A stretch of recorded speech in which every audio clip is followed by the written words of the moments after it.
अस्सलाम वालेकुम दोस्तों, मैं मिर्ज़ा वक़ार बेग अपनी YouTube सीरीज़ माई GNMC डेज़ का नया एपिसोड लेके हाजिर हूँ। दोस्तों मैं आप सबका शुक्रिया अदा करना चाहता हूँ जिस तरह से आप लोगों ने ईद के मैसेजेस मुझे भेजे और उसको फिर मैंने जो वीडियो बना के कंपाइल करके जो आप लोगों को भेजा उस पर बहुत मकबूलियत मिली, बहुत तारीफ़ हुई।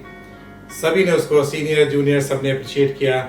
एक ख़ास मेंशन मैं करना चाहूँगा दानिश सिद्दीकी साहब का, जिनको मैं नहीं जानता हूँ। उन्होंने मेरे यूट्यूब पे मैसेज किया कि he is from UK and 92 batch के हैं और उन्होंने कहा कि हम लोग इंशाअल्लाह बकरीद पे इससे बड़ी और बिगर मैसेजेस की सीरीज़ लेंगे। तो आई एम श्योर इंशाअल्लाह। दानिश साहब शुक्रिया बहुत बहुत। आप लोग मेरे चैनल को इसी तरह से देखते रहिए और ज़्यादा से ज़्यादा GNM सेट्स को कनेक्ट कीजिए।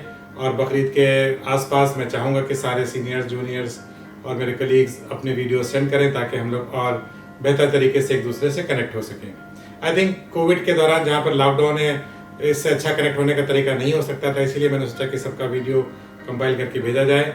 आई am really thankful and grateful to everybody.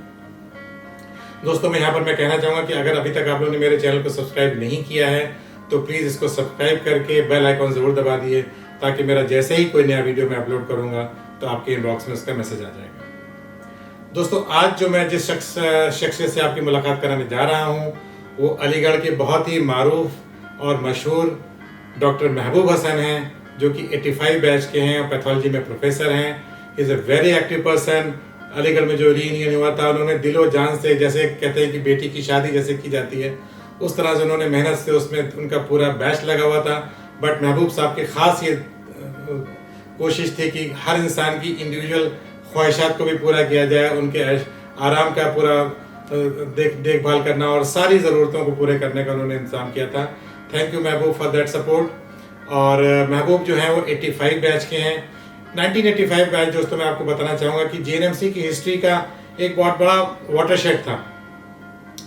उससे पहले GNMC में, जब से GNMC बना था 1985 तक हम लोगों के 50 के बैचेस होते थे और 1985 में पहला बैच जो था वो 100 का आया था। और 100 का बैच आने के बाद जाहिर सी बात है मिडिल कॉलेज में बड़ी भीड़ हो गई थी। हम लोग भी थोड़ा सा अनकंफर्टेबल हो जाते थे कि यार अब कैंटीन में बैठने में मज़ा नहीं आता है, क्योंकि इतने लोग, हम लोग को आदत नहीं थी इतने ज़्यादा मिडिल कॉलेज में भीड़ देखने की। बट उसके बाद फिर 85, 86, 7 जब जैसे जैसे बैचेस बढ़ते गए तो एक तरह से जो हम लोग सीनियर बैच वाले थे, 50 के बैचेस वाले थे, उनको हम लोग को फिर लगता था यार अब इतने ज़्यादा जूनियर्स हो गए कि 100 बैच में सबको जानना भी बहुत मुश्किल हो गया था। 50 के बैचेस में तो हम लोग कम से कम 2 बैच ऊपर 2 बैच नीचे सबको बाय नेम बाय फेस जानते थे। बट जब 100 के बैचेस आने शुरू हो गए तो हम लोग का इंटरेक्शन थोड़ा कम हो गया था। बट डेफिनेटली महबूब के बैच से हम लोग का इंटरेक्शन काफ़ी था। बट 1985 बैच की जब बात आई है तो यहाँ पर मैं अपने एक बहुत प्राउड GNMC हेड का जिक्र करना चाहूँगा, जिनका आज ही मैं समझता हूँ कि US के पेपर्स में उनका निकला है। डॉक्टर तजीन बेग, जो कि एक इंटेंसिविस्ट हैं लॉन्ग आइलैंड न्यूयॉर्क में, और उन्होंने कोविड वॉरियर में as a first line doctor काम किया। बीइंग एनेस्थेटिस्ट उनका जॉब था लोगों को इंट्यूबेट करना, और आप समझ सकते हैं कि इंट्यूबेशन में कितना ज़्यादा रिस्क होता है ट्रांसमिशन का। और मैं दुआ करूँगा कि डॉक्टर तजीन और जितने भी कोविड वॉरियर्स लगे हुए हैं, अल्लाह मियाँ उनको सेहत दे और उनको बचा के रखे। डॉक्टर तजीन के बारे में मैं एक और बात शेयर करना चाहूँगा कि एक बार इस स्पोर्ट 100 में हम लोगों ने मिक्स डबल के, she was my partner as well. अब वो मुझे याद नहीं कि वो मैच हम लोग जीते थे कि हारे थे, बट इतना तो याद है कि हम लोग एक मैच साथ में खेले थे। ठीक है डॉक्टर तजीन, बहुत बहुत आपको मुबारक हो, आपके जज्बे को मेरा सल्यूट। और पूरी दुनिया में GNM सेट का नाम आपने रोशन किया है और मैं आपका वाकई शुक्रिया अदा करना चाहता हूँ सारे GNM सेट की तरफ से ऑन दिस प्लेटफॉर्म।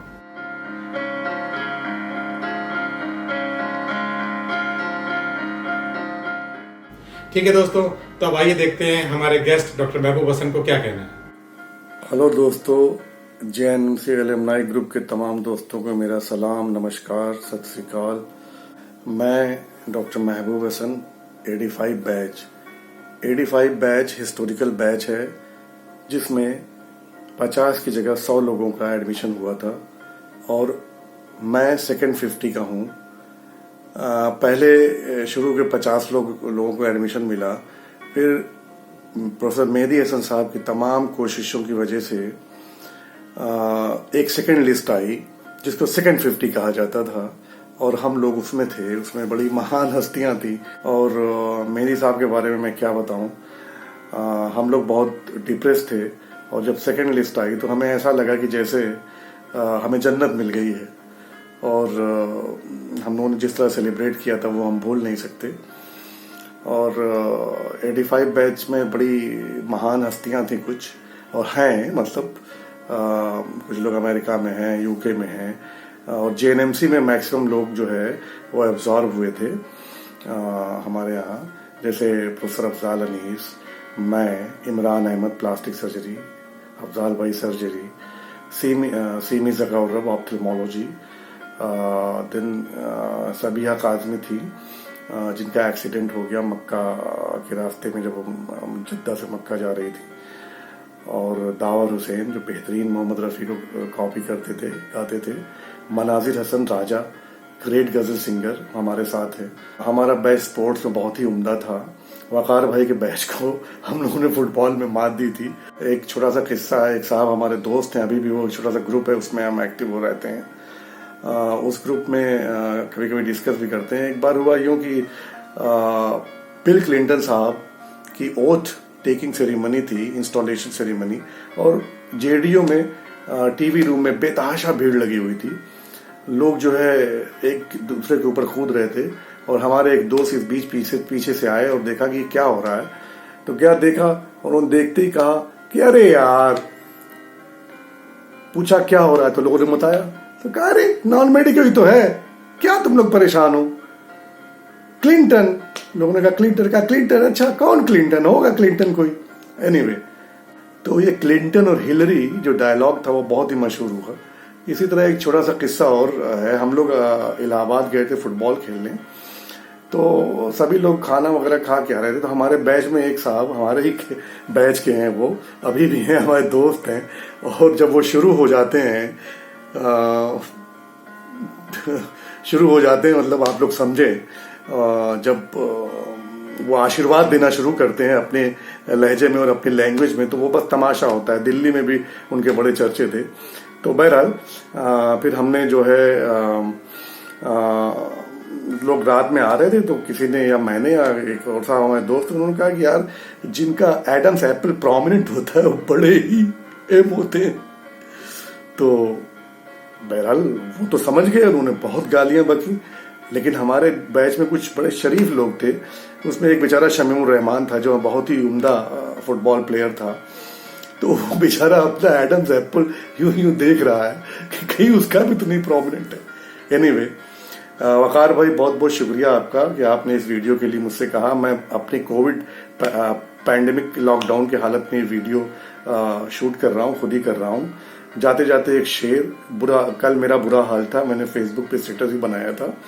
वो शेर ये है, कभी दिल में उदासी हो तो उनमें जा निकलता हूँ, कभी दिल में उदासी हो तो उनमें जा निकलता हूँ, पुराने दोस्तों को चुप से बैठे देख लेता हूँ। ये मुनीर न्याजी साहब का शेर है जो बहुत ही मुझे पसंद है। उम्मीद है आप लोगों को पसंद आएगा। बहुत बहुत शुक्रिया। बहुत किस्से हैं, मैं बता नहीं सकता हूँ, बड़ी कहानियां हैं। और हमारे बड़े क्रांतिकारी बैच था हमारा, उसमें कई क्रांतियां थी। हमारे बैच में कटियाल साहब भी थे, तजीन का भी मैंने वो शेयर किया है। कमरुल साहब हमारे पीएसएम में प्रोफेसर हैं, वो थे। बड़ी बड़ी महान हस्तियां थी। राशिद मुस्तफ़ा दुबई में हैं, और भी बहुत लोग हैं किनका नाम लूं, कुछ लोगों का नाम भाई जिनका नाम नहीं लिया है उनसे मुआजरत। अवधेश कुमार और नम्रता, डॉक्टर नम्रता के घर हम लोग हर वक्त, किसी भी वक्त, रात में 12 बजे 1 बजे कभी भी चले जाएं। डॉक्टर इमरान, सौरभ और डॉक्टर सुहेल जो बहुत रिनाउंड रेडियोलॉजिस्ट हैं लखनऊ में, ये सब लोगों का घर हमारे लिए खुला हुआ है, हम लोगों के लिए, हमारे बैच वालों के लिए। जब भी दिल चाहे इनके यहाँ चले जाएं। बहुत ही खुशगवार माहौल था हमारे बैच का। किन किन का नाम लूं, डॉक्टर मीता हैं यहाँ पे अलीगढ़ में। एक अलग ही मजा था इस बैच में। और ऊपर नीचे आपके बैच तक हम लोग बहुत ही फ्रैंक थे। आप लोगों सारे सीनियर्स हम लोगों को जिस तरह ट्रीट करते थे हम कभी भूल नहीं पाएंगे वाकई। और बहुत ही मोहब्बत मिली आप सभी लोगों से। बहुत शुक्रिया आप सभी तमाम लोगों का। मैं कुछ फोटोग्राफ्स भी भेजूंगा मेहदी हसन साहब के साथ जो हमारे बैच की सिल्वर जुबली हुई थी। और thank you very much everybody. शुक्रिया महबूब, बहुत बहुत शुक्रिया। बहुत अच्छी बातें आपने बताई, और आपके जो ग्रुप की जो आपने यादें शेयर की हैं वो वाकई मेमोरेबल हैं। आपका ग्रुप से हम लोगों के बहुत इंटरेक्शन है। यहाँ पर भी सौरभ से, सुहेल से, हम लोग मिलते जुलते रहते हैं और अक्सर हम लोग यूनियन में सौरभ भी बहुत एक्टिव पार्ट रहता है। सुहेल का एक ऐसा बंदा है जो कि मैं समझता हूँ कोई भी जीएनएम सेट जब लखनऊ में आता है तो सुहेल से ज़रूर मिलता है जाके, और सुहेल फिर उसको सब लोगों से उसको इंट्रोड्यूस कराता है। डेफिनेटली आप लोगों के बैचेस को वाकई मेरा सैल्यूट है, बहुत केयरिंग और बहुत ही रिस्पेक्टेबल, जैसे मैं कहिए कि सब अपने सीनियर्स की रिस्पेक्ट करने वाला आपका बैच था। जो मैच का आपने जिक्र किया है कि ये फैक्ट है कि जब तक 85 का बैच नहीं आया था तब तक हम लोग का बैच चैंपियन हुआ करता था। 1982 बैच वॉज द चैंपियन। हम लोग हॉकी, फुटबॉल, क्रिकेट, एथलेटिक्स में जैसे मैंने बताया हम लोग के बैच में सुनील सिंह, आलोक कटियाल, नीरज धवन, सारे जो हम लोग की ट्रॉफीज पे हमारे बैच का कब्जा रहता था। अब जाहिर सी बात है जब इनका बैच आ गया तो इनका 100 का बैच था और 100 के बैच में जाहिर सी बात है 50 के जगह डबल टैलेंट निकल के आए। तो पहला जो मैच हम लोग का फुटबॉल का इनसे हुआ इंटर क्लास मैच में, तो उसमें हम लोग हार गए और जाहिर सी बात है हम लोग को हारने की आदत थी नहीं, तो हम लोग ने प्रोटेस्ट किया क्योंकि किसी ने बताया कि साहब इनके 12 खिलाड़ी खेल रहे थे। तो हम लोग साहब रेफरी से प्रोटेस्ट करके हम लोग ग्राउंड में बैठ गए और हमने कहा कि नहीं ये मैच ये गलत डिसीजन है, इसको ये मैच दोबारा होना चाहिए।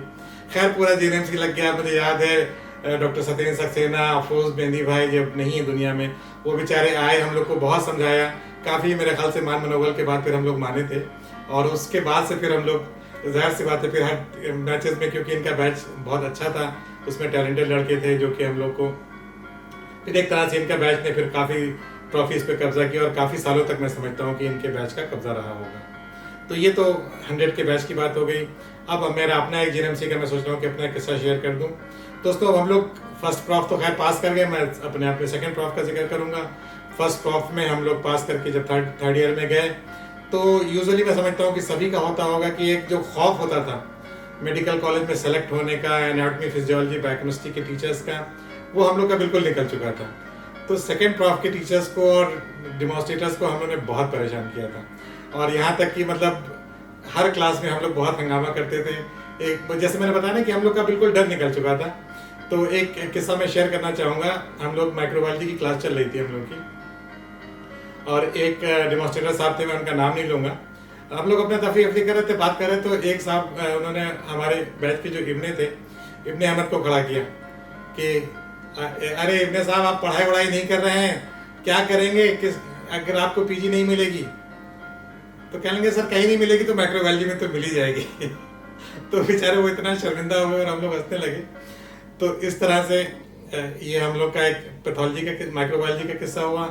पैथोलॉजी में भी हम लोग बहुत तंग करते थे टीचर्स को, शैतानी करना। डॉक्टर मेहर अजीज़ को भी हम लोग बहुत परेशान करते थे, उनकी क्लास में पीछे से आवाज़ें निकालना, बोलना। एक बार तो उन्होंने फिर पूरी क्लास को 4 बजे डिटेन कर दिया, सबको बैठा दिया कि जब तक तुम लोग बताओगे नहीं कि किसने शैतानी की मैं तुम्हें नहीं छोड़ूंगी। पूरे बैच को बैठा के रखा और आप ये समझिए कि बेचारी खुद भी बैठी है। अब 4 से लेके 5 बज गए, कोई बंदा बोला नहीं। फिर एक हमारे सलीम अख्तर खड़े हुए कि मैडम प्लीज़ मुझे जाने दीजिए, मुझे स्विमिंग करने जाना है। तो उन्होंने डांट के बैठाया कि चलो बैठ जाओ, यहाँ मैं तुम्हें पनिशमेंट दे रही हूँ और तुम्हें स्विमिंग की पड़ी हुई है।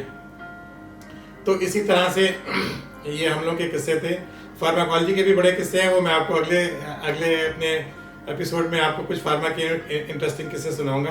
बट पैथोलॉजी, माइक्रोबायोलॉजी, फॉरेंसिक, इन सब में हम लोगों ने मतलब मैं समझता हूँ कि उस वक्त तक काफ़ी मस्ती की। और क्लासेस की तो मैं समझता हूँ कि हम लोग की मिस ही हो जाती थी। हमारे क्लास में मैं सैदुल हसन आरिफ का जिक्र करना चाहूँगा कि वो बेचारे हम लोगों की आवाज़ बदल के हम समझते हैं कि हमारे पूरे मीडिया ग्रुप की और 7-8 लोगों की प्रॉक्सी वो बेचारे अकेले बोला करते थे। तो हम लोग की अटेंडेंस शॉर्ट नहीं होती थी और उसकी कर्टसी मैं आरिफ साहब को ऑन दिस प्लेटफॉर्म शुक्रिया अदा करना चाहूँगा कि वो बेचारे बड़े रेगुलर होकर वो 8 बजे की क्लास में भी हमेशा पहुँच जाते थे और कोई क्लास नहीं मिस करते थे। और हम लोग को भी भरोसा रहता था कि राजा, हम उनको पैर में राजा कहते हैं कि राजा साहब चले गए तो हम लोग की अटेंडेंस तो पूरी हो ही जाएगी। ठीक है दोस्तों, किस्से कहानियाँ यूं ही चलती रहेंगी। आप लोगों से मेरी यही रिक्वेस्ट है कि आप लोग अपने वीडियोस बना के मुझे शेयर करें। ठीक है दोस्तों, तो अगले वीडियो में इंशाल्लाह फिर मुलाकात होगी। महबूब साहब ने कुछ फोटोग्राफ्स भेजी अपने बैच के रीयूनियन की और अपने ग्रुप्स की, तो इस वीडियो के बाद मैं वो फोटोग्राफ्स आप लोग से शेयर करूँगा। आप देखिए और इन्जॉय कीजिए।